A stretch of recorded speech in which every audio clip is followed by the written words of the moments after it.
wala leo numero tasi Samoa. 2AB le si ufofongo Samoa. Vala au mai le vaenga le maketi. Mo sau whaala wiloa e fia whaia i se tau whaamali loto. Maua le whamama avenga. Mo oe malau bisinisi. Ua soo ai Samoa, Amerika Samoa, toke lau, malelalolangi atoa. Iana ala leo a mo 5 fao, fa mo iwa tasi tesi maletasi, iwa lua tesi maletasi, maletasi o fitu tesi malefa. Vala au nei loa i le telefoni. Valu whaalua ono tasi fitu. Ma whaafesili mo le vaenga o whaalau wiloa. 2AB le si ufofongo Samoa. Numero tasi.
le balai fo mai ma le ala fai mai o le tātou tunu le nei tai o fou, ma le nei aso fou,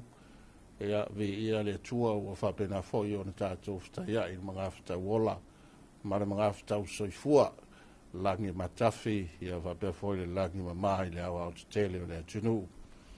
E le nei tai o fou o le asong fua, tua na i fo i le aspa ia o le li ia nafi, ia whapea fo i o na maumani atu le pōngi sa malolo ma whata o to foi to whanga le tunu ia inga i maota malawa ia wa whainga malolonga o le pō ua mata foi o na tuana iatu. Ara nei foi ua tātou mōri mau foi ia i pupula mai o fofonga o le langi ta wala i le foa ia le tua le nei tai o fau whao popo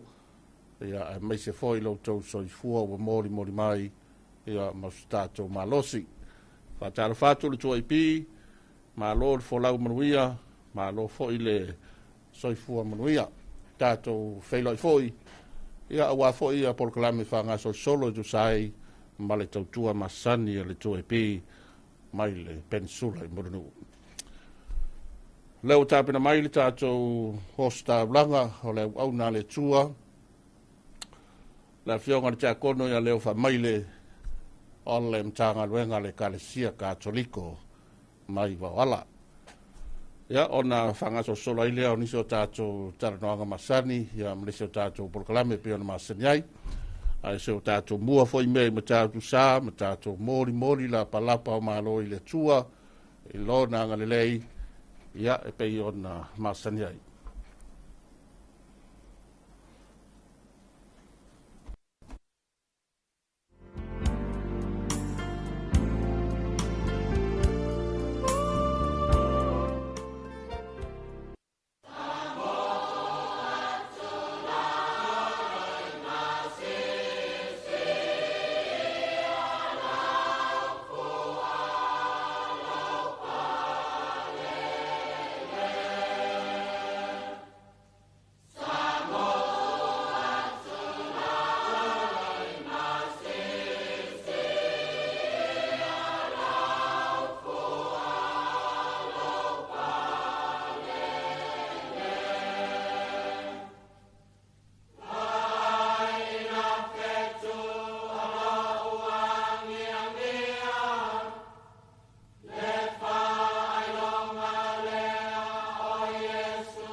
Samoe,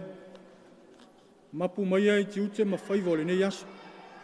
Se o tātou mori la au i whonga e sula inai le angalelei ma le alofo le antua i ai tātou. Tātou sisi whatasi le fu on man malo ke riso i suafo tama, ma le alo, ma le anganga pa ia. Amene. O le vi inga le tama, ma le alo, ma le anganga pa ia. E yolona vi inga e saila matanga, whapea foi ona pōnei, ma so uma le whāwavau lava. Amen. Le atuae, e whapea ona nau o le aila i le waitafi. O lo whapea ona nau lo wanganga i ante oi. Ua fia inu lo wanganga i le atua, o le atua soifua. O afe ea o te alu atuai i ailoa iau, i luma o le atua. Tātou vi atu i le atua i lona vi inga.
Ia whatasi le li mautou, ia whatasi o ia malowanganga. O le folafolanga, mai le vangeria pa ia aluka. Le ali ia vi ia oe. Le vangeria pa ia aluka lo mtau poe wha, folafola le whai upo e lua sifuru ma le wha uau le tolu sifuru. O le matua, e peio e Elia ma Elisaia, e le na o iutaia na awina atu ai Yesu.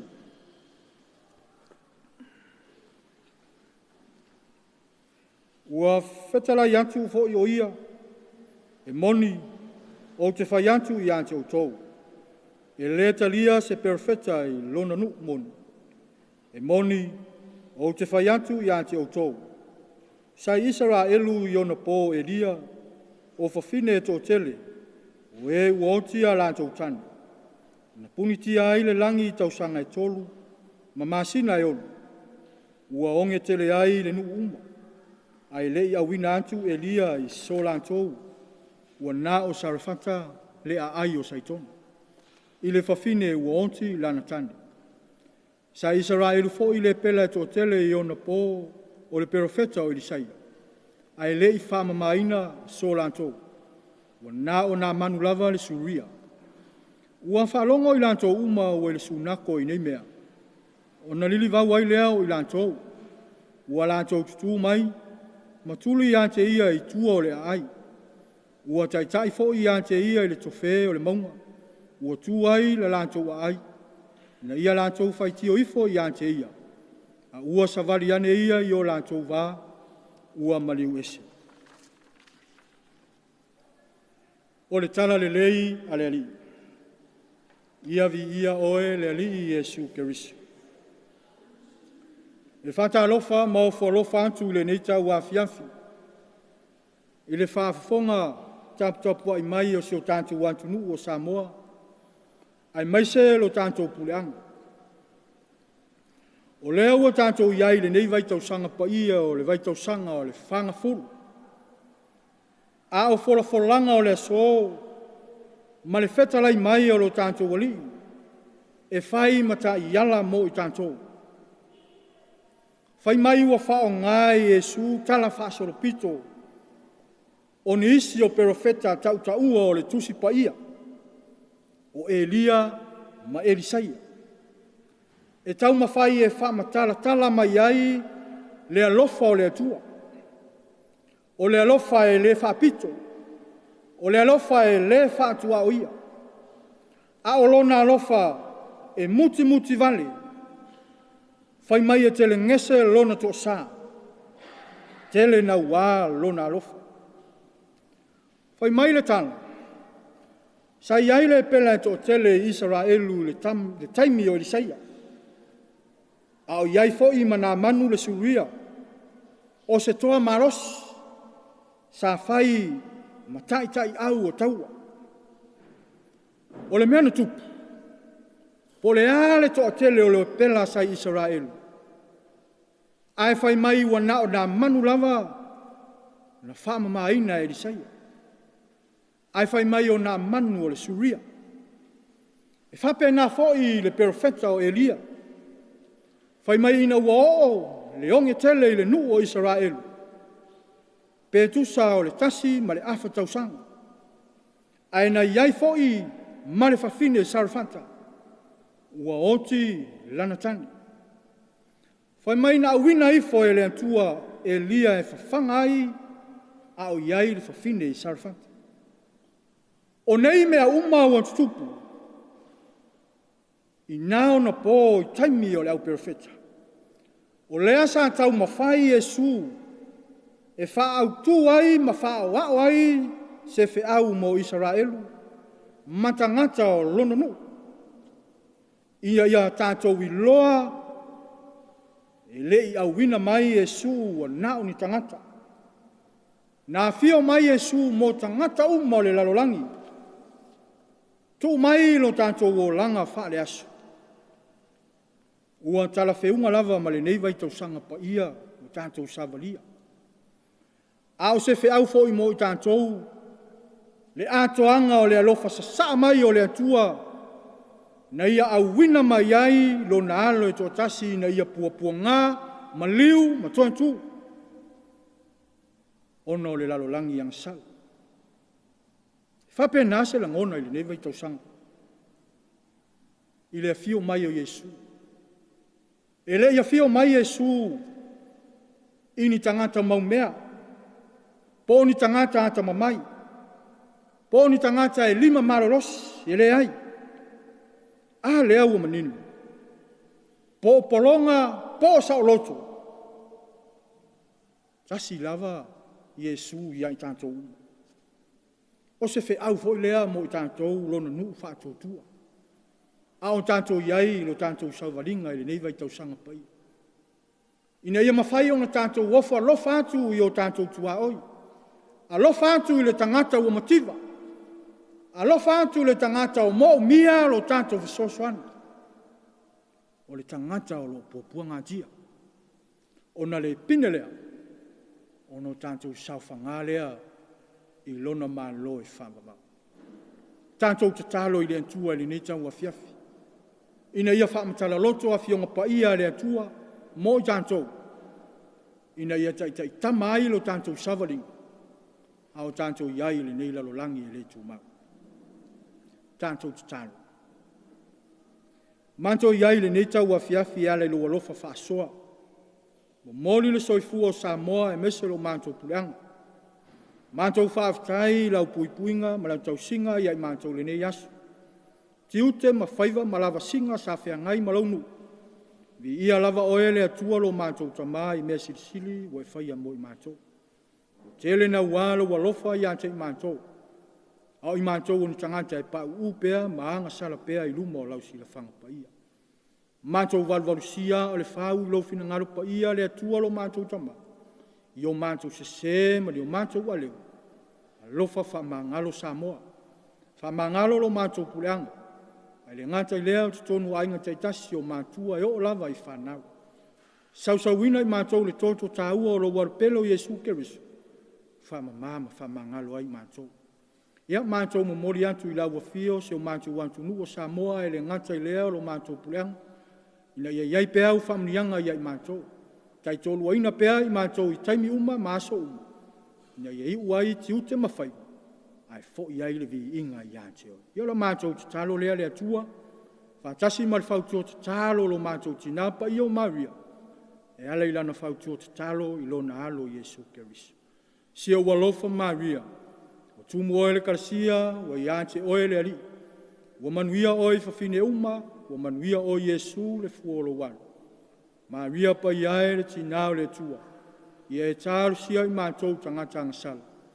i ona ponei ma le ituaso lo matou oti amene ia faatasi i le alii mautou ia faatasi o ia ma lou agau ia i luga iai tatou uma lava faamaliaga le atua e ona le malosi uma lava i le suafa le tamā ma le alo ma le agaga paia amene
O le na ua whaafonga le tātou tunu i le tātou sauninga lotu. O le tātou taulanga whaapatai le tua e peo le saunia. Ia ma tāpina ina e lana uona le whionga i leo taulanga. Ia po le whionga fo le tia kono. Ia leo whamaile. Ia o le tia kono le mtanga luenga le kalesia katoriko mai vawala. Ia anga le leile tua i lana uauna le whionga le tia kono. Ia maua pea le soifua mai whetalai pea le tua i le soifua ngalue. Ia wāle whianga iei man ngā ruenga pa ia le lii i le mtanga ruenga le kalesia. Ia e whapea whoelo tātou tunu. Whaatai mo le tātou sauninga lotu. Ia ma le tātou taulanga pa ia i le nei tai au. Ia o le whaua tōl matu pala pala o le tātou tunu. Ia maua whapena whoi o le whetalai le tua i tawala. Ia i whaiva le aina sāle vi. Whailea ma wa au sili, ia ma tua tai tama fo i ma leifua mai, ia ma le ala whai mai o le tātou tunu. Ma le whau whetau i whola, ua whaua lan ma ave fo i ma leifua mai o le tōtele, ia ma ala whai mai le tōtele, nei te au le sonfua. Ma lo le wholau, ma lo le soifua manuia, ma lo fo i le langi matafi, ma lo a fua i lawa maua. Ia ua tuana i fo i nafi, le asupa ia o le li. Le foi sa tele na osi le taulanga i pati le tunu i le tua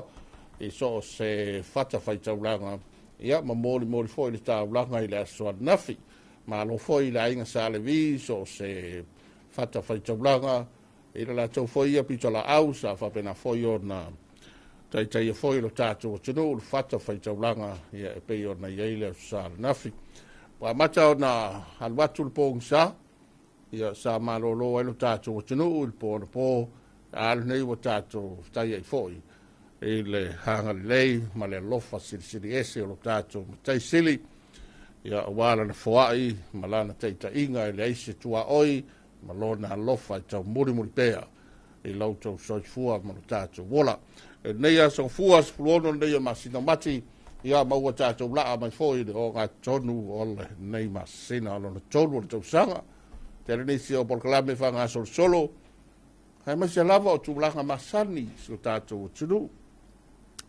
E le ngata o nei whanau ia onga, ia e whapea fōi le whamai moe lato. Ia o tātou o tunu, wāle wala wina i tūlanga masani, tiu te mga alwenga o lava singa masani, whamoe moenga ese o tātou o tunu.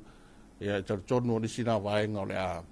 Ia i fōre nei taimi. Wa whenga soroa i le tunu, whea whioa i le tunu, i whemlaga inga masani le ngato lunga le ala tele.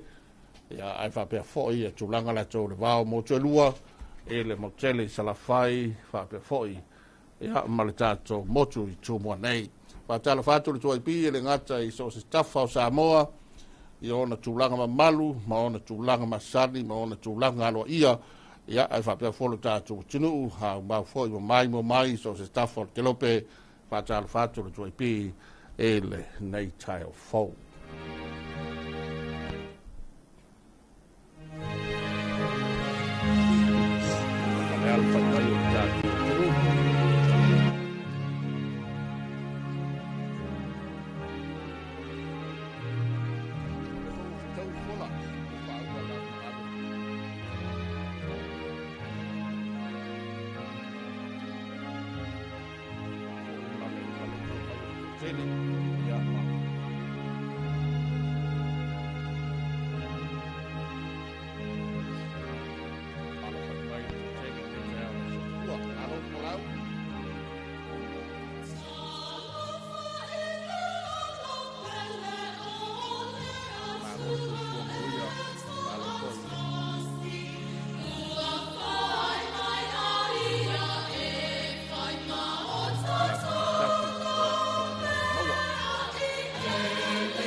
Sawia e saulo uatali I pelle dalu malau au fana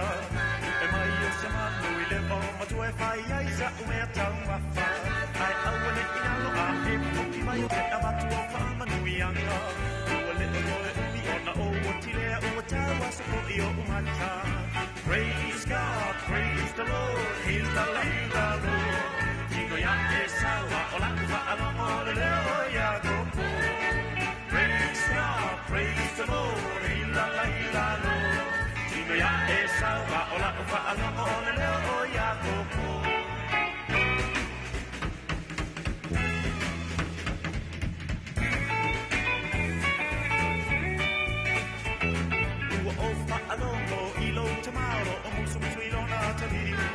Ai okay lo e si ona e ango si e mai se kama I o te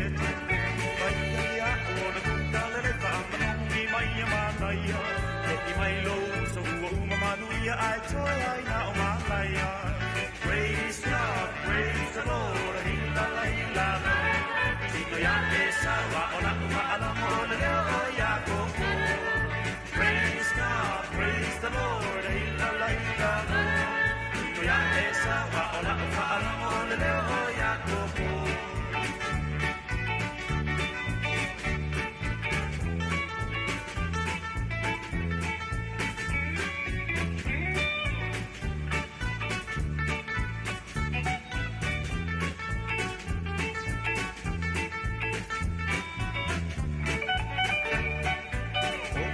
Baile tulinga manu esa u fo I mai Vai ole vai anga pale tuai mai toi suma mai le fia ai Oi vai oi lo so se I lo fa mai ya ita Ai lo I mana tua pa se fo I ya ko posito e ina Praise God, praise the Lord Hila la Tino ya esa va la mo le leo ya ko Praise God, praise the Lord Hila la Tino ya esa va la mo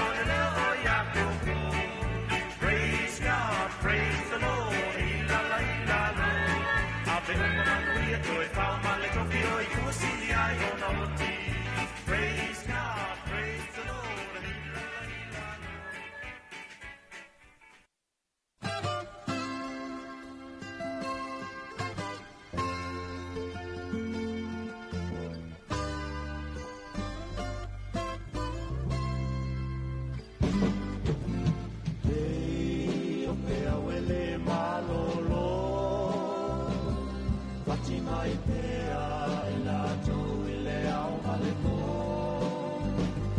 Le tau alana na au o malo o tau mano O tolo pulo soe o wanga ua foli foli to Pei o pea wele malolo Pati mai pea e la tau I le au male ko Le tau alanga na au o nalo o tau mano O tolo pulo soe o wanga ua foli foli to O tolo pulo soe o wanga ua foli foli to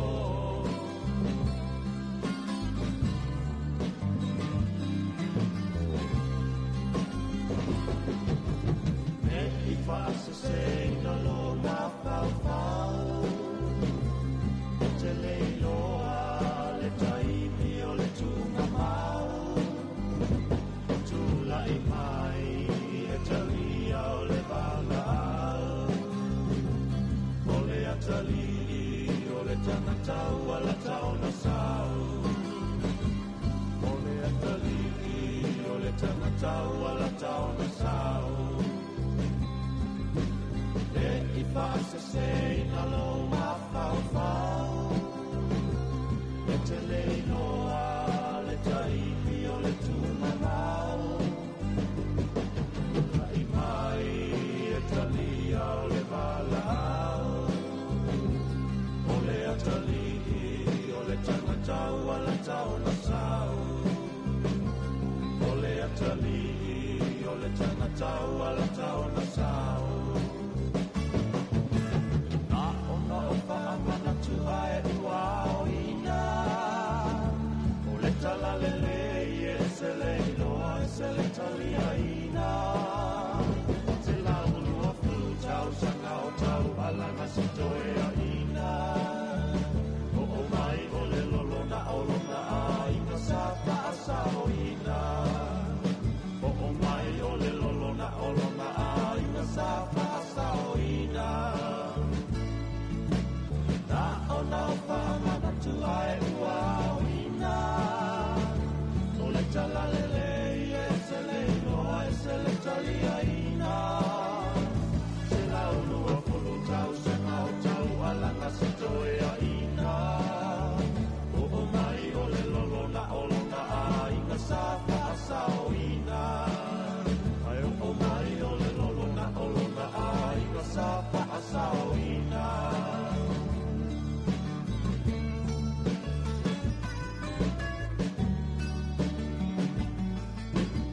Uso e soia o le whatamala O na ponei o le wanga o whamanuianga Ni ua nei mai le pomisa i le malamalama Tuli sota ai ne I tamisia o le sitianga Tuli sota ai ne I tamisia o le sitianga Tuli sota ai ne I tamisia o le sitianga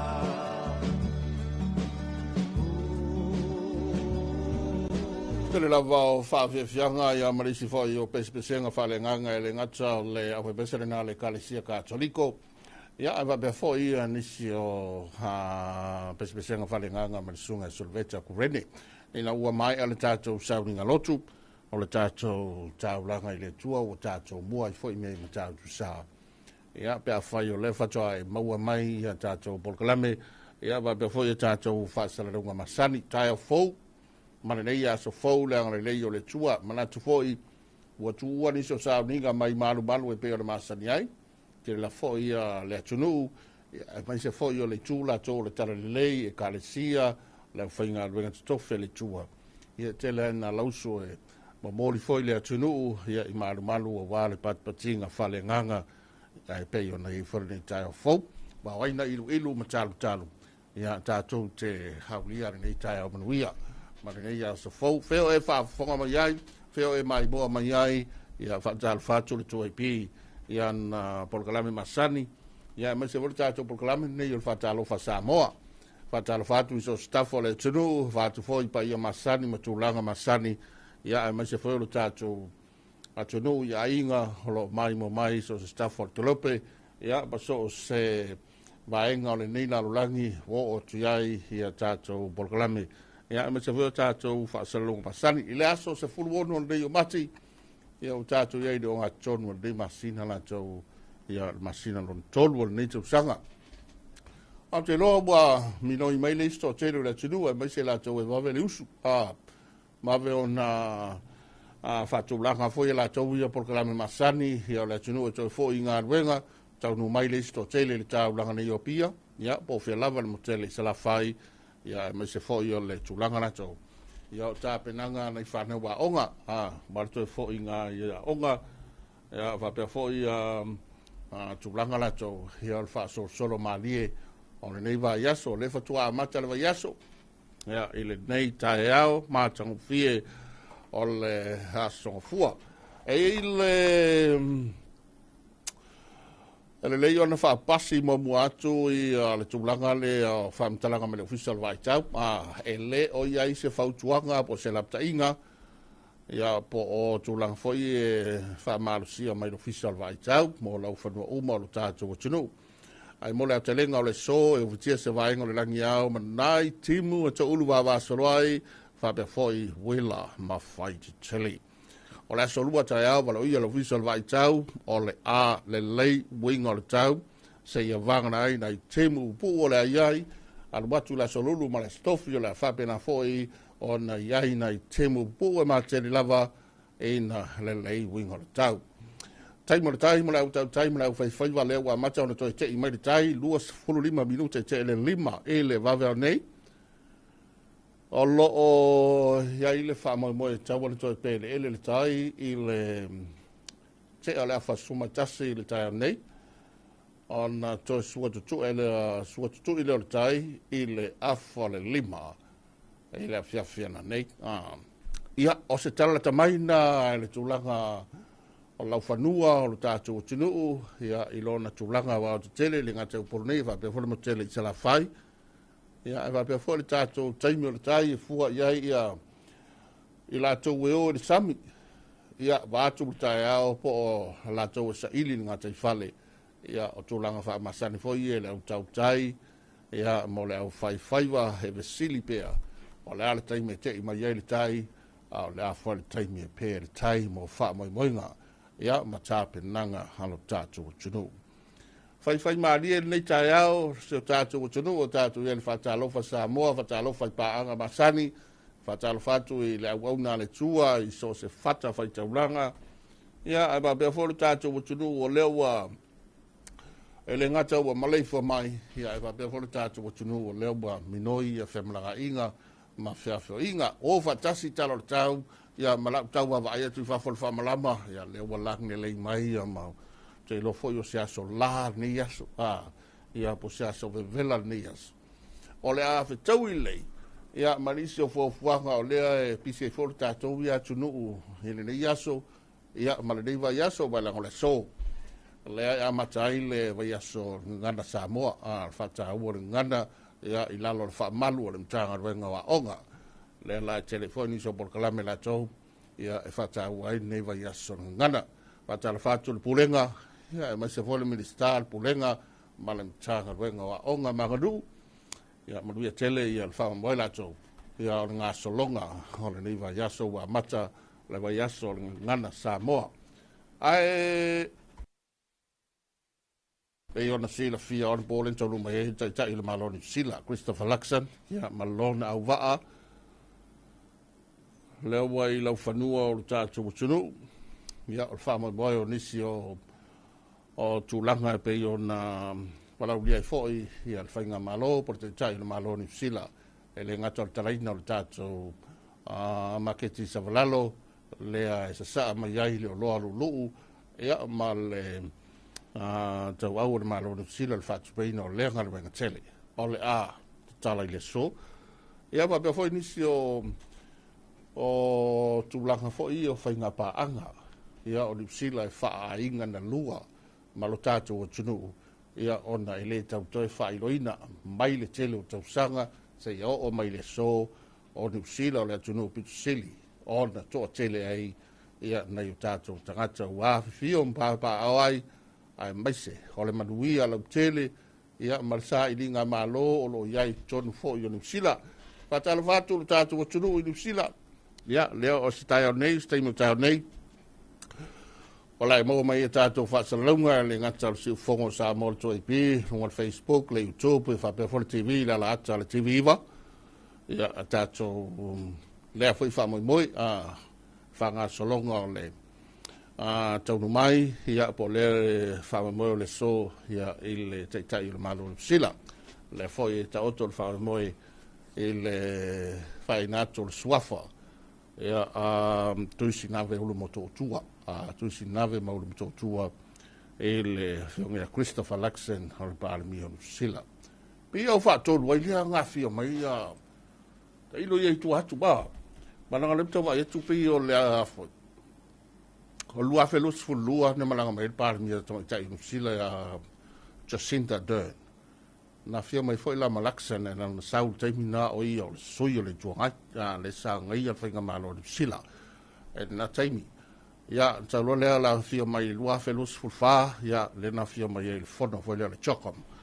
na fia mai la ya laksa tai mina ua pa le mia ia le foi la ua tu fio mai ia pe le fa to i pe ai le foi sa fe lo i fai un tu sangante nei le pale mia le usila ia Luxon ia male tai le malo le fio le pale mia e le usila le masino November o le tu sangante mai tu nei ia ai ona o tu langa tai mina le sa si a tu sai dinga ngase por sai dinga malo si fo ia le ala fionga le tai le malo in Usila ia mama wai foi le avanoa e asese ai el parmi in Usila ia il tato parmi na taibi na nei ia le wa fio mai se vala ulia ina io fai on fatino ia ma fata nu nisi vai ngai mese o le tele wati na ia o lo o tu ina mai foi le so swani el malo tele on Usila e le whangaloina ngā ruenga whawaitai, e le whangaloina le kota tasi o Polkalame, ia wa mamia e to tele i Nusila. Ia ma le tele o nisi o vaenga o lea e ngai mai pēr so swani al malo Nusila le tātou tinu u whale mai o a onga, ia o tūlanga le tina e o sota inga, ia o ar tele o vaenga, ia e le tau whailo foi o lo se sila fo fonga o le langi, e le tele foi o sao la tau, o le malo ni sila ia e pei on mori mawina ta ia foi ia o le afa pena foi ona fanga so solo to ia tato fa salalunga tu sa ia mai ma mauto le malo ia ma tele vaenga o le afa pena foi ona nga solo ile ase singa ile so e mai mo mai ia fa fogo mai ia tato Polkalame fanga so solo o la tato le usin tato fa fe fianga le taia nei ia to tali mai fa o tato Polkalame e pe o masani ai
Whatalo whatu ia Esora Manu, mawtamai o Kilani, New Zealand, ia whapea fōi taringa mai le longa, whapea mai na i wailo ai Paloli, i le nei fōi tai ao, ma tulanga o lo iei tā penanga lo tātou tunu, ia whapea fōi le whama moe la tau i o le nei aso pisi, o le nei aso fua wai pei a matāle vai aso la tau i o le pisi, he nei na tau ngā ruenga, ia whapea fōi nei whanau ia onga, la tunu o leo whangaso solo mai, le nei tū masani e tū mutubu iai, ia le tala whatai ma le taulanga nei o pia. La fōi o hiei whemananga inga le wāo moto lua, la tau usu mai sa atu sa la whai, ia poi la tau le tunu o lau a tau whai mai le wā usu mai sa vai. Ia whabea fōi la tau leo usu atu i tumua nei, angai atu sa la whai, te la fōi fōru tanga o ngā ruenga, ia o anisi o mana onga ese, manisi lava o lava singa ese. Waio iei whanoanoanga ma whitianga nei tai ao ina wafe iei le malanga le maliu maleoti. Wha maise le anganga le tua, ia ma wha mawhana whana fwoi le anganga le ri i tātua tunu. Ai maise ia a inga o lo iei le ao pōng sa, ia ma le tūlanga fwoi le malanga le maliu maleoti. Wha bea fwoi o na malo atu, talo fatu e lo tātou tunu, whatotolia i mai o le tino, ngase o le tino, ea maso se vaenga i le ngata le whalefu. Malaya prusia i to whanga i ainga maota, ia ai whapea fōi lo tātou tunu, tāo fia, ia i fōi tono maota ngase i le ngata i pornei, ia ai whapea fōi tātou motele i sala whai. Whai maaliere nei taimi, o tātou iai le tau am tango ni vai aso i tiute mga adwenga. Ai manatua tāle fitu o lea ua tos 10 minuti o tāle fitu i o le taimi whātu ngaina o tātou talafou. Ia o iei tātou tunu, ia whaafonga whai tātou talafou, ia pēr tāle fitu. Nei vai aso am tali ai fōi, ia le vai aso la tō le ngana Samoa, ia po le vai aso le ngana, ia whaatāua le tātou ngana. E le tūlanga fōi i o le tūlanga wa onga, tanga luenga wa onga, ea ewa pia fōi so se vaenga o le tātou tunu, le ngā tei tono a inga o e kālesia, ia tono nuu mawhioanga, ia mara nei vai tau a teri ni whale tonu ngana talo waiso le nei me o le Facebook, ma so se fola o me nei o so ta inga. Po tele au wala un whaio na nga i eri to tele whaali ai o lātou tāofi, whaali o lātou manatu, whaali o lātou langona, whaali o lātou mawhauwhaunga, lalo langi o lau whai manatu, ma leo whai mawhauwhaunga. Ia ua tere inga kau se ai whapea, wa kau waku i se anga i kua whapea i nga ngana, o le anua le meri i aiso le mga kia, open a kwa Facebook i le tai au, sorry. Ia, o le tāua na, o le sina vāngi tāua, ni vai yaso, o le tātou ngana ina ia pola pui ia ma a puti e lo tātou tunu o le mea sina a lo tātou tunu. O le tua le tātou nei, ia tūna tua e tātou whaasalonga tu sao. E le ngata o le mamauta o le malo, ia e whapea foi nisi o vaenga o le anga i e le asesinga, ia maritaringa malo o le tunu o le teitai o le malo ni sila. Ia Christopher Luxon, ia e meise ei o staimi foi e anga i mai ei mo le talaina o le tātou opening o le tātou maketi Savalalu. Stasi o vaenga ua te leer matangofia, te leer suinga. Pea tātou te fōi tua, le tōlu se fulu, whā se fulu, lima se fulu tau sanga tanuai. I le no whanga lewa tua nei, lea e, heri tātou maketi fōu lewa iai. Nā vai tau ia mani nā futia wa sola, matua mamau. Matua mamau maratulanga ua iai nei o na matangofia le ngata watu whalenga i le ngai mai lea vaenga o le taulanga. Ia e whapea fo ilo na whatulanga ina whausanga whaona po nei ia matulanga uma te lo foi. Ia lawa matau ta pena iai nisi o vaenga foi la foi pisi nisi i to tonu o le tātou maketi e foi nisi ofisa. La mori mau iai ma tātou whai mata upo i ia pe mai ele so ba langa le whatareina na nga i le to tele. Na o se no whanga whai le ua ma nei alo na tāpeneina le fumo alu whatasi ma no whanga le tau la inga ia po lea e toi tau nuu mai ei fe malanga inga le tunu i mo meo pasi lau pasese ha ia ua umona tapeneina ia na vai nga ta ua ai ole fa mo mo na mai fo te tai ma lo sila e staimi ia na fa foi leo tu langa la to swafa ia ma fa no tu po ile fonga le tai ma lo sila la to ma se fa ia ma se fa ma lo ma se nganga fa tai tari malo Samoa ia e peo na masa nyai te me ale tai o lea tunu o ia malanga mai ia ai lava tulanga ta pena ia vai nga fa pea ai tar fitu ta to telefo ia e peo na wa ia tu ia le wa tu mai ta pena ina fo ia vai nga telefo ta to telefo mo nei tai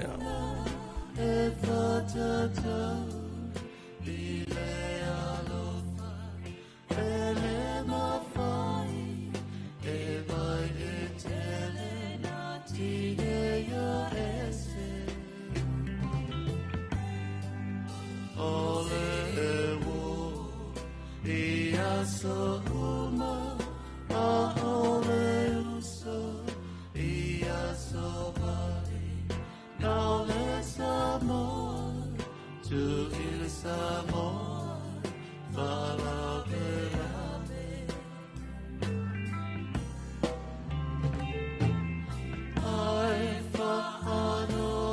follow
I follow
tasi o whaawiwhianga mātango whia mai le pēnina o le tia whau. Ia au tātou ele nei a song fua le amtango le vai aso mōringa ngana Samoa.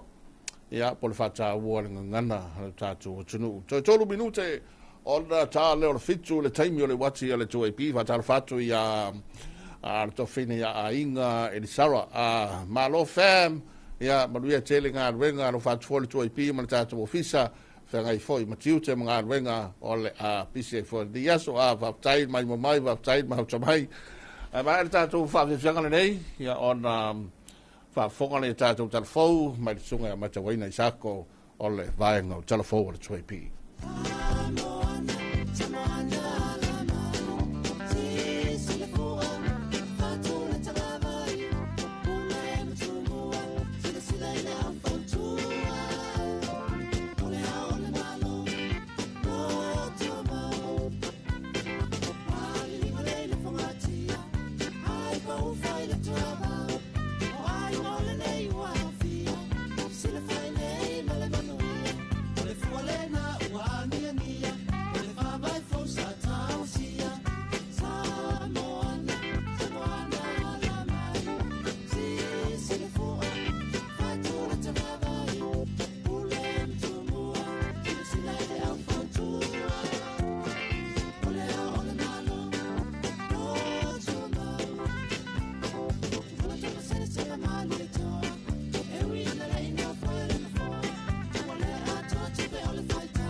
E whiwhiatele e toi whaatalofa i le tātou atu nuu i le amatango le nei baia so ai alo maia o atu whaatasia fo'i tala mai vai whanua mō lau whaafafunga anga. E amatailu māmau tole mālo i le so pulukalanga le malanga wha le mālo le awhiunga le pālemi o New Zealand ia Right Honourable Christopher Luxon o lo malanga mai e isa mua so i tolu. Na taunu mai lana awhiunga na pō ma na awai atu ai lua le awhiunga le sui pālemi a. O le minisita fo le olam tanga dwinga Martina te tele ya ono poto lupe mai au tele po muri nuku one se mo e fa afelo ia lo ia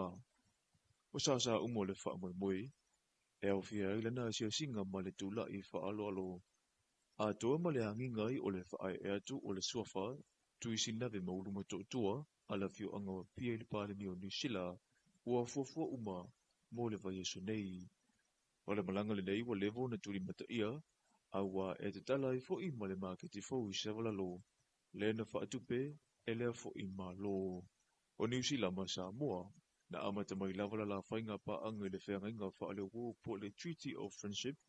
na la sainia, I le tausanga ea whaivasala wodo se fulunga le lua, le na whaatu a maua le tuto atasi, o se tatu wa tunu u. ua whaamania nei o le whono au whai tula whono sa mua le aloa i o le tula whono tau whaofio a tina e tu malo lua whiru ono. Na tau la mua i le mtanga renga o tina matamaitai a tina e a whio anga maanga whiso tai. O le tula whono tau whaofi, o lona whaamue au tū. Ia whaatula i se pūlenga whaula tau te whianga i tonu ma le a tina e o poloketi 2 miliona le malo. Ave ese mai i le mtanga renga o tina matamaitai a tina e maanga whiso tai. Masui alua ia i lolo na ingoa. I le mtanga renga,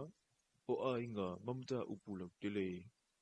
E iwa vaenga lau te tele, na whaavai i ele nei tula whono tau whaofi ua pasi alua ia. O le anganga mawulunga, ia whaavai ina o se awiwi. Whaale tula whono mo pulakalame, taua tina e tumalo. I le saunuanga le awhionga le minisita le mtanga renga, o tina amata maita ia moe whaaua wo Julius Tafunai. Na ia tala mani noi, vaenga umane ia o fiai, mua. Paatuina se pulenga, moa tina e tau le tumalo. Lua, Filifili o komiti whaatonu, o le pulenga e au fiai le ofisa sili ma le komiti whaafoe. E whaangai o ina ngā renga mo le pulenga fau. Tolu, whaatula i o ia inga mamata whaioi i tūtau ave a whono whaavai. E au fiai mafuafuanga tau a tina e tumalo mafuafuanga o ngā renga whaale tau sanga. Wha, o le whaatulai o aia inga mamata upu, e te tau wai ona whaonga ina tupe ma whaamatu mai mua tina e tumalo. Ai me sora whausia o aia inga, e mata i tuina ai leo no whaonga se, ma whaasoli tula whono, o tupe o le poloketi 2 miliona mo i tumalo. 5. Whausia o aia inga whaale tula whono, e mata i tu wai le whaonga se o tupe o le poloketi 2 miliona i teimio piliota, o whainga palota, whaatasi ai male whaatulai o nia ia inga whaale tula whono, e pui ai ila tau, e lipati atu le malo le whaonga i na whaasoli tula whono o nei se leni.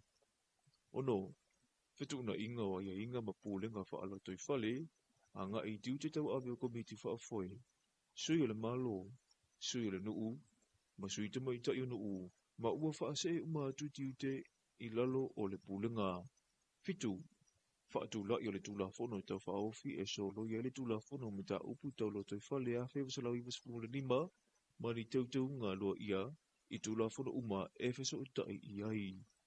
Malu, o le tula whono tau tina ma te maita i tasi iwa o, ua whaofi i tau ngā o le nei tula whono, i le vāhanga se furutasi pui fitu,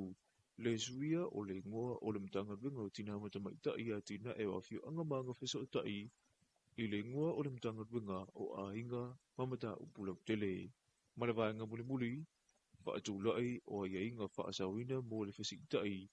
o mata whai o tangata whainga ringa, a seta, no tanga o kone karate, ma tawalu mga umai whaawa waile mtanga ringa o tina ma te maitai, a tina e, wafio anga manga wheso utai, i le pulanga fau mo tina e aitu malo tasi, o le whanutanga le pāle mene i le vaiasu o tūna i, le ana pāsia lo ia ari nei tūla whono tau whaofi, ilo nā su tofi. E tolusa lau ai ngai Samoa na maua la tō mea alofa tupe ta i whāsera walu se fulu tala maile kolu se mumu, ono leo ngaunga wa afianga, ma le te leo le mo umiango le fsosoni taru le a ati o whinga, a le whaama i le whiwa o puna iwi.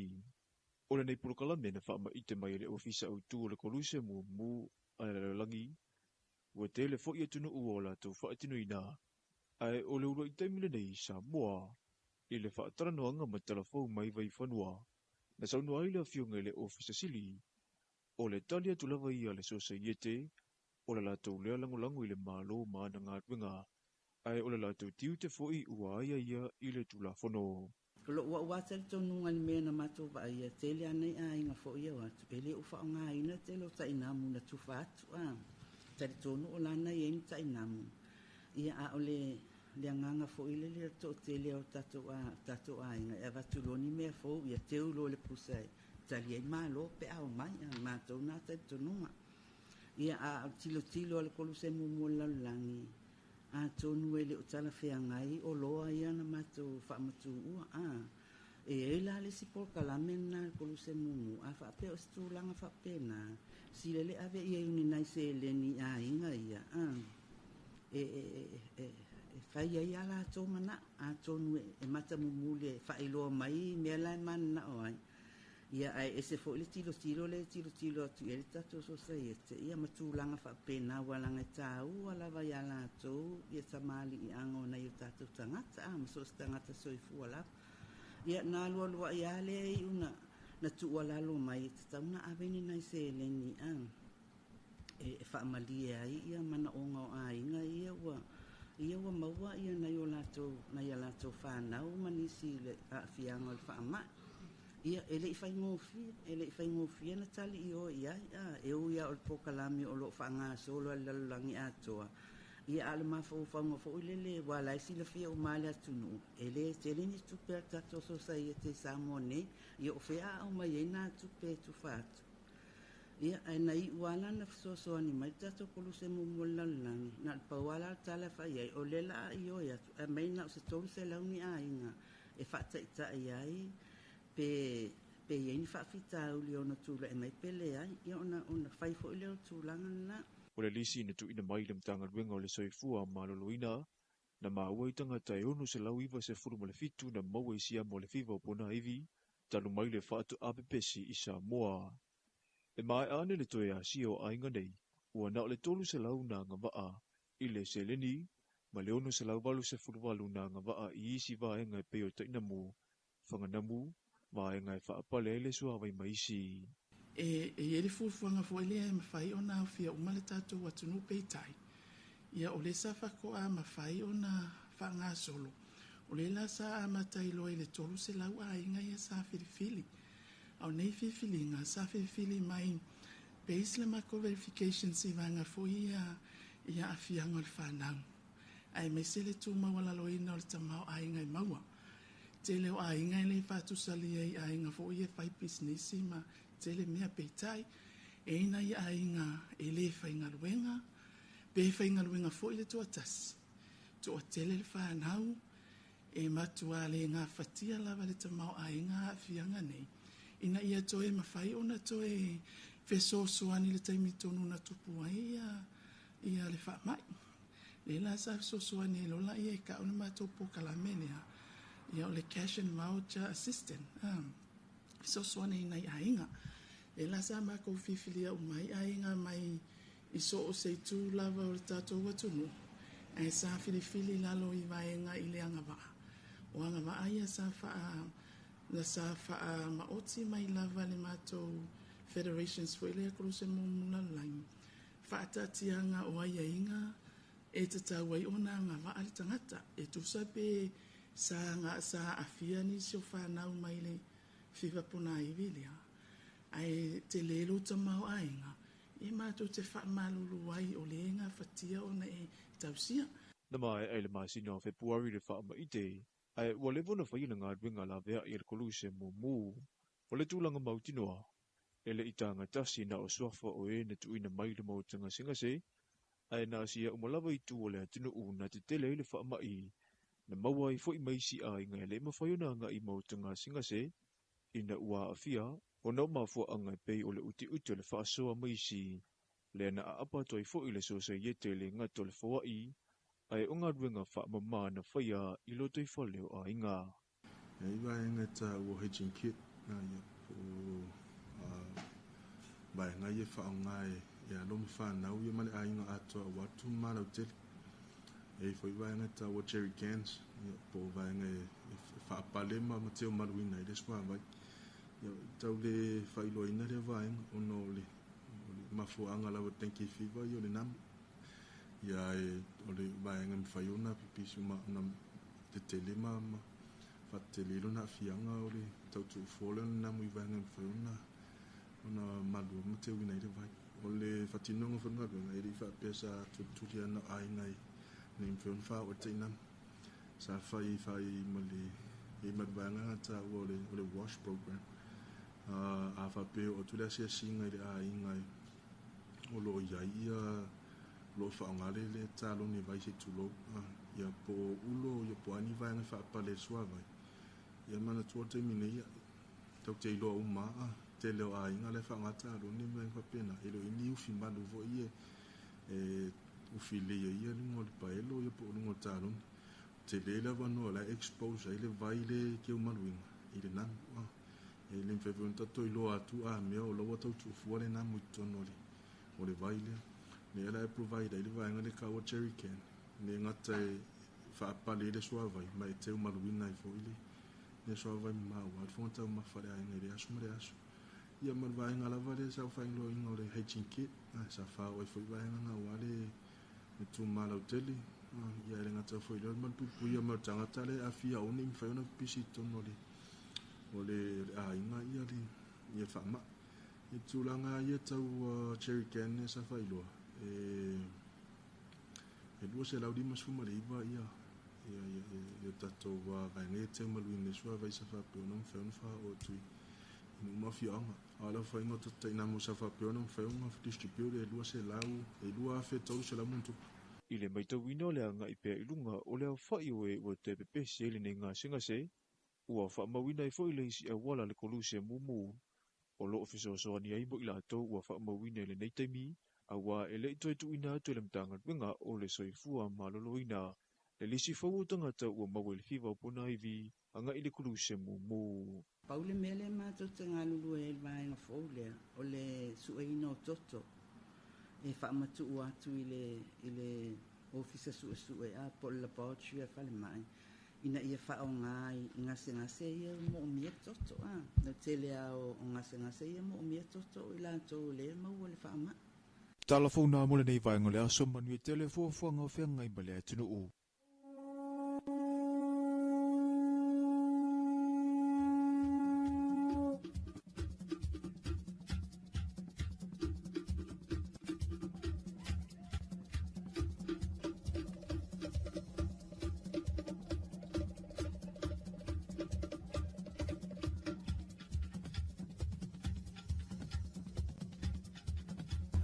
O nau whaafonga e tātou talafou, ma le vaenga o talafou, he pei o na saunia ma whonga nātu e sunga mai te waina sā, ko le vaenga o talafou, nātu e whonga i pātā le valu i le tai o nei, sina whaawewhianga mai le wepese a le RSA.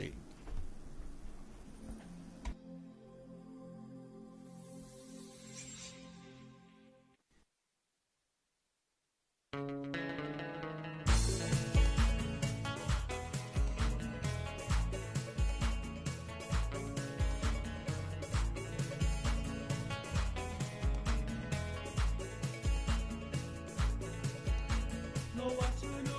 ua Samoa, ua la wilo i le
maila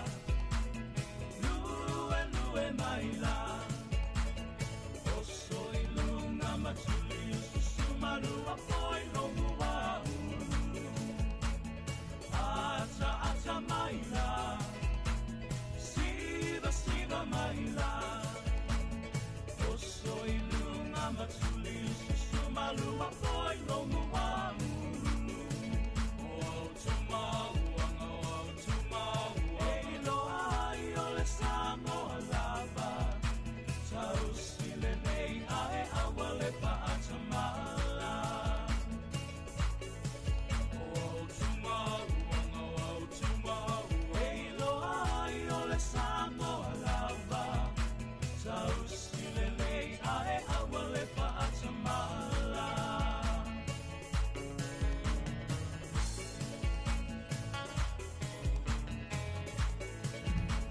Tasina whawe whianga tai au mai le hoe besena le RSA le fatu o le taumlanga ia pa le besena o au tū mawanga ia tau i le fo i male de ia so fua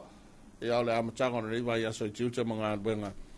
ia wa lea e amata i le so ia le vai ia so ngana a ta ua le vai ia so ngana ia le mesina le tatu tunu e leo senga ngana se isi o ngana tatu pa mai se nisi vai nga folele ona o lewa tātou mai le nei lalo langi tele o suinga ia ma tāwilinga i se ese o le nei lalo langi ia ma le tele o vae ngā foi le lewa tātou a ngā iai ia e peiwa whapena foi o na tau ngalo atua i manisi o vae ngā ia e ono pola pui pui iai lo tātou o tunu ia mai le tau sia ma le whao ngā ina o le tātou ngana e mai se ia o le angai mai o au ngā tūpulanga whai mai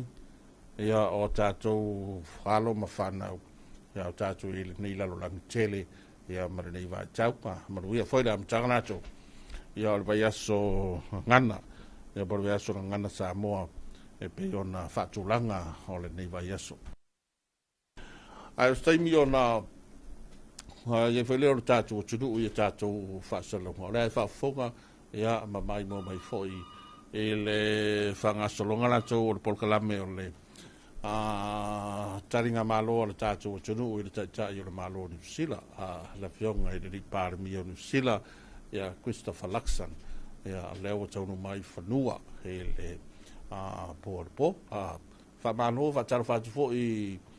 o i New Zealand tele o le tātou o tunu ma ainga ia o lae mai mo mai ia maafia foi mpapa ao e te tonu ao te roa i New Zealand po fia lava se vainga o New Zealand ia whamaro atu whatalo whatu i nei whai taimi la tele nisi o polkalame whangasol solo ia la whai foi ona e whafonga mai ia mamai mo mai e le ngata o Facebook ia le YouTube a mai se foi o le TV ia le malo le TV wa atu ina tuai e tātou whasalonga tu sao e le taio nei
pese ale maatulua ia ma le pese ale awa pese le na le poni alava a toi pese ina e tama mataine o le kolisi o le vai maunga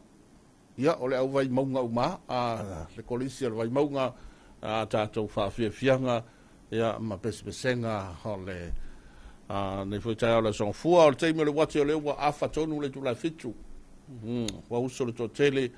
ia wa mata fo le tele o nisi o tau mufainga ma nisi fo yo lava singa masani ia me se lava o le hangai mai o le totele o le tunu hangai mai le taulanga o no ngā ruenga ma o ngā whanau ia whape fo i tono nuu ma fioanga so se vaenga o le tātou tunu mo tele i salafai a inga le tai ai ma se fo nei a sai nei o tātou uso le teritori a Amerika Samoa o ngal kovana ia ma le lutena kovana malu o le mawalunga o le whainga maloa Amerika Samoa ia tuila manua ia whapea fo le nei a supa ia o le li ia o te loa la fo ua usu ia po la fo ua tāpena o staimi ulu fale i malu ia wale taulanga masani e so se fata fai taulanga e peifoi o le sa tātou iai tātou i le sa nafi ai o se taimi o na te alvalu ia lo tali e tu ina tu tātou whaasalalonga tu sao i le lumama o tale malo o lai mai moa mai ai ia ma pue mau mai foi tātou polkalame whanga so solo ia me se lava ngā solonga o le taringa malo a Samoa e le tonu mai ia ma le eifo i lau whanua o le tātou o tunu o le taitai i le malo ni sila ia Christopher Luxon ia po le lipahale mia ni sila len tau nuu mai an po malona waa i rato le malanga mai ai ma le Minister leo o New Zealand le foi malanga mai ai ma le Minister o Tangata Pasifika New Zealand le foi e awai mai ma nisi foi o faululunga po nisi o fatumtumunga o atin o pisinisi e o fatumtumunga o nisi o maftanga i tonu New Zealand ai mai se foi nisi o sui o le vaenga o loa ngai al whainga malo ni sila ia wai pei o le tūlanga la masani le valea whainga malanga ni malo ni sila ia ia vaenga foi e malanga i ma ia i foi ma sui lato o le tua ngai ni sila le laiva vai atu ia o le foi e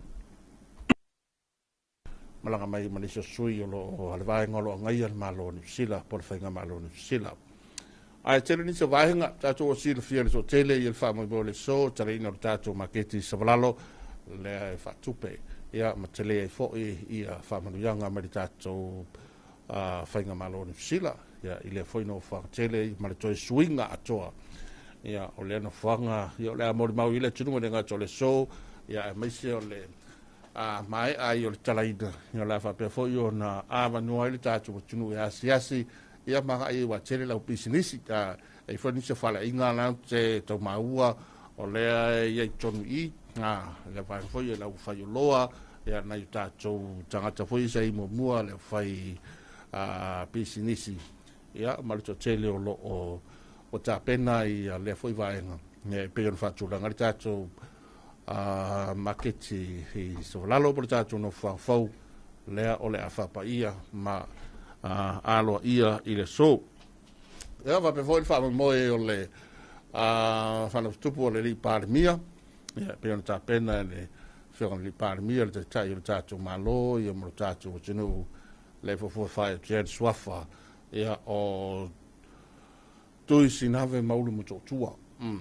ha le fa tolu mo le vai na lepa ia ma le pa ia o ainga tringa tu sa mau ia o fa mo na ole nei fu yasu ai ele to na malaina mai le to to fa il fo i il te le o sao la to o le fainga malo ni sila i su tatu o tunu te le to sanga i o le fo i fainga pa anga na i tatu wainga ia ua hau mau ma fion papa au tono ni sila ia te le fo i polkalame la to o fata oto ma ta pena e whainga malo ni sila. Ia ua manui ai tātou, le ngata o le sei o le kuota, ia toi whaamatu mai o ma le tele o awanoa o la tau whai ngā ruenga whawai teimi. Ia ua manui ai whai le isi to tele o le tinu. ai pa pia foi o le mahua wa vai atu pe lo nga tonu le tausaga nei le vatulunga mai a matai o na pau i lalo le visa le sila a tatou le visa le sa lua selau mo tupu le la pau selau ono sfulu selau ono sfulu mo tupu ia le pau le visa le la iai matatu la alfa mo na le nga tonu le tausaga ai o lo talia ia le petition foi le tu atu le parlamento sila ia por vaenga le ele sai ngani mani so atu to ono Pasifika ia le la vei me sa mo tal sanga ina le free visa ia mo tolu masina tal sia le fa mo wal terminate o lai le committee fa bitoa o lo o hilo ina le vaenga le walo tu na tu li poti atoa malea signing ngani ma atoa ia il malonu sila ia no wingala mai pe yo la una ia ta va vai tu ia ta e uma ia ilo committee ia ma va vai foi il committee fa actuale ia o to tu mai le tono il parlamento a ta sina vai nga mana tu la sa no ia ta il malo ni sila va le voi nei sa mo all tele ni se vai nga le to ta fa ilo le tele o atinai ma le tele vai nga i tono sa mo ia wa tulanga mai si tulanga matautia le manuia ia ona o le telefo sao ma le sosoani na tau o le malo ni sila le ngatoa onga fale mai sota inga le atina o tulisi o tatou awala ia o fale a onga o le anu noa i o te vaenga ia ba le tasi le lua le tolu ia o fapena o na lo sa al manuia o Samoa ia tawala mai le whainga malo ma le tunu o New Zealand. Ia o nisi la vaenga le aturu mata ia i le so ia wha moe tāle walu ngā on wha mai ale o le tātou tala noakana nei ia tālia le taimetu ngā toa ia tātou wha saraunga i le luma mau tala malo le talenga maui wha befoi ia le tau wha ia tau Filipepe.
Tio whangana na o le sā lio tuana e hea ma le awhia anga o Vauala ma vai lima i le talawhatai ma le tauranga nei o pia. Aua he lo tātua tunu nei teimi re amatanga o tiuta mga alwenga a mai se foi hea o le pisi mai o lunga le ala tele a whai maria lu saha tātua a veta vale o leo tois fulfa minute o le tālu walu manatua tālu walu Tau nato tātou talfou, ia ma wha mai e fwere tātou live, ia e peo na tātou mautai ni tai o tai o tali me tau nato e tātou whaasa launga por te ala valu, ia e kolosi atu ai i leo terengi a maui, ia ma le lato vaenga lu mamau tal malo, a wafoi ia ale whanga salonga le polkalame o le iai o le pāle mi o Nusila, e lu tātou o tinu.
watu ngai amat mai Hawaii.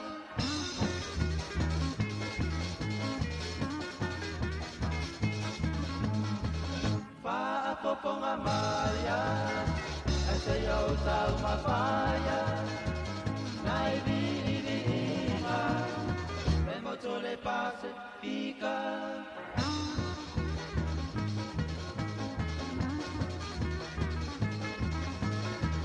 Pa poponga Maria, ese yo salma faya, nai vivinga, remoto le pacifica.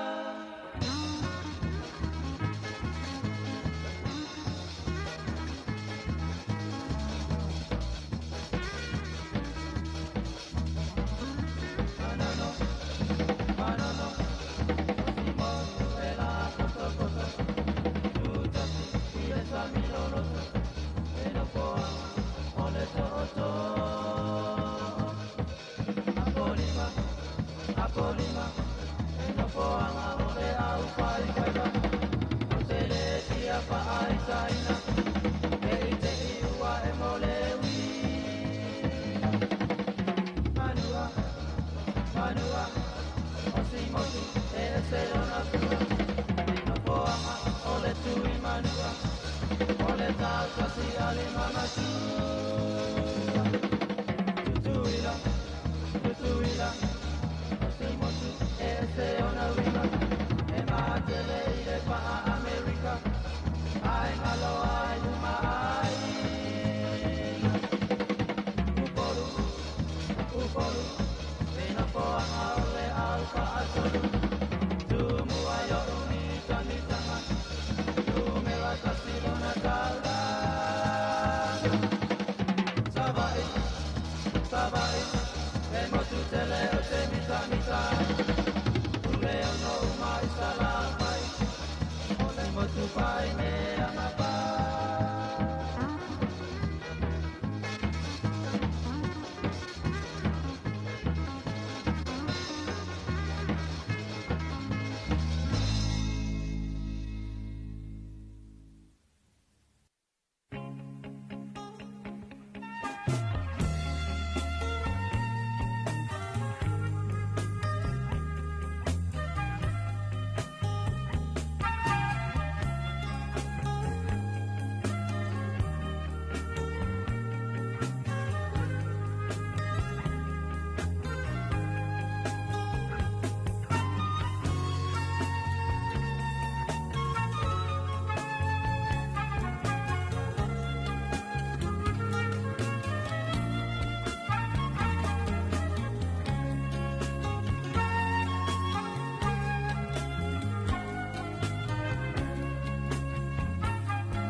Oi wa fonga i tātou whaasalunga masani hia mai se fōi o le tuina tonis o Borkalame o le neitai o le sonfua wa mata le tele o ngā ruenga ia maua whapena fōi o na ia ilo tātou tunu ma te tūnga la tau o le amatanga o niwa ia soe le tō tele o suru ma te o fia mai le la ia ma le tau o le tūlanga lang le lei ia pei fōi o na mōri mawina e tātou whaatalanga mai le fisa o le vai tau. O lea ua tasen minuto lo tōna tāna le walu, ia tāna walu tau natu o tātou telefou, ia manatua lea lea whamatai fo i, whamai i, mana tātou live, ia e pei o na tātou i rani tai au. Mai a telefou, tāna ia taimi tui natu e tātou whasalaunga. E le terenga maui, ia manatou whae te whipepe, ma maota le malo, ia o le maua mai mai mua mai ai ma fa fonga mai tātou whasalonga tu sao ia wa le whanga salonga o le Borkalame o le talinga malo Samoa e le fia mai o le taitai o le malo New Zealand malo na waa e pei ona i taunu mai il po ai o le ua tāre walu mai la wha fonga tau natu nei o tātou telefou